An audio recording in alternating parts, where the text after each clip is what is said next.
गौरी पूजनाचा आजचा दिवस आणि कोकणात सध्या टिपरी नृत्याचे सूर जे आहेत ते घुमताना पाहायला मिळत आहेत। आपण सध्या आलो आहोत रत्नागिरी तालुक्यातील धामणसे गावामध्ये आणि तुम्ही बघू शकता की आज गौरी पूजनाचा दिवस आहे आणि गावागावात अशाच पद्धतीनं टिपरी नृत्य करण्याची परंपरा आजही कायम असलेली पाहायला मिळते आहे। खास करून गौरी पूजनाच्या दिवशी प्रत्येक घरात जाऊन या ठिकाणी कुणबी महिला ज्या आहेत त्या अशाच पद्धतीनं टिपऱ्यांवरती गणपती समोर ठेका धरताना पाहायला मिळत आहेत।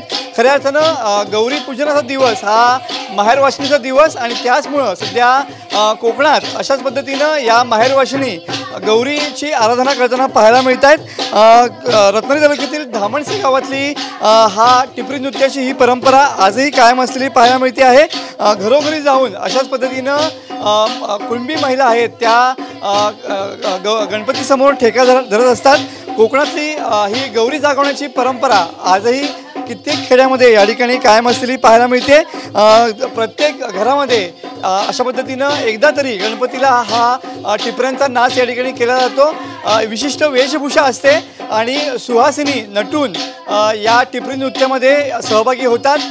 खऱ्या अर्थानं महिनाभर या टिपरी नृत्याची प्रॅक्टिस देखील या महिलांकडून केली जाते आणि खास करून गौरी आराधनेची गाणी यावेळेला महिलांकडून म्हटले जातात। तुम्ही बघू शकतात की एक वेगळा ठेका या गाण्यासोबत धरला जातो आणि हीच कोकणातली परंपरा आजही अनेक खेडेगावामध्ये गौरी पूजनाच्या दिवशी पाहायला मिळते।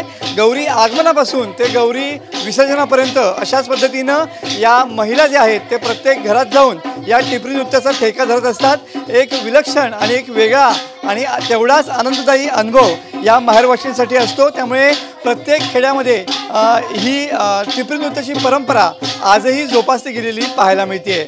कॅमेरामन समीत गजनेसह मी मनोज लेले, TV9 मराठी, धामणसे, रत्नागिरी।